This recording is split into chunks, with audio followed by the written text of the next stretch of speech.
जगदंबा उत्सवाला हजारो भक्तांची उपस्थिती.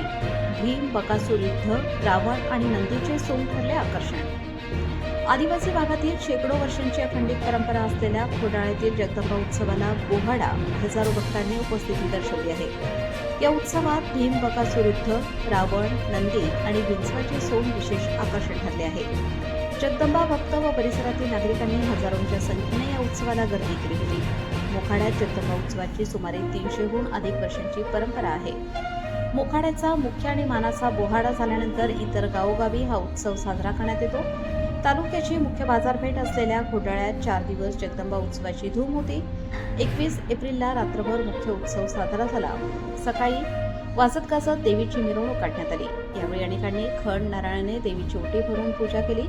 काहींनी नवस घेतले तर ज्यांची इच्छापूर्ती झाली त्यांनी नवस फेडल्याचे दिसून आले. देवदेवतांचे मुखोटे घालून संबळच्या तालावर टेंब्याच्या उजेडात ही सोंग विशिष्ट तालावर नाचवली गेली आहे. यामध्ये मध्यवर्ती ठिकाणी चांदणीमध्ये भीम, बकासूरचे युद्ध विशेष आकर्षण ठरले होते. त्याचबरोबर नंदी, विंचू आणि रावणाच्या सोंगाने सर्वांचीच वाहवा मिळवली.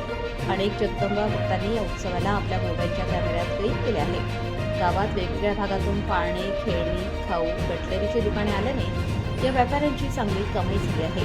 जगदंबा उत्सव समितीचे अध्यक्ष उमेश इल्मामे, सल्लागार रघुनाथ पवार, प्रल्हाद कदम, प्रफुल्ल खैरनार, डॉक्टर मिठाराम कडाव, विजय इल्मामे, एकनाथ पवार यांच्यासह समितीच्या सदस्यांनी विशेष मेहनत घेऊन व प्रभाकर पाटील, ईश्वर गांगुर्डे, डॉक्टर चंद्रमणी मोहिते आणि मान्यवर उपस्थित होते. हा उत्सव निर्विघ्न पार पडला आहे. पोलीस प्रशासनानेही विशेष बंदोबस्त ठेवून कुठलाही अनुचित प्रकार घडू दिला नाही. त्यामुळे उत्सव समितीने त्यांचे आभार मानले आहेत. प्रतिनिधी रघुनाथ गांगुर्डे, पालघर जिल्हा.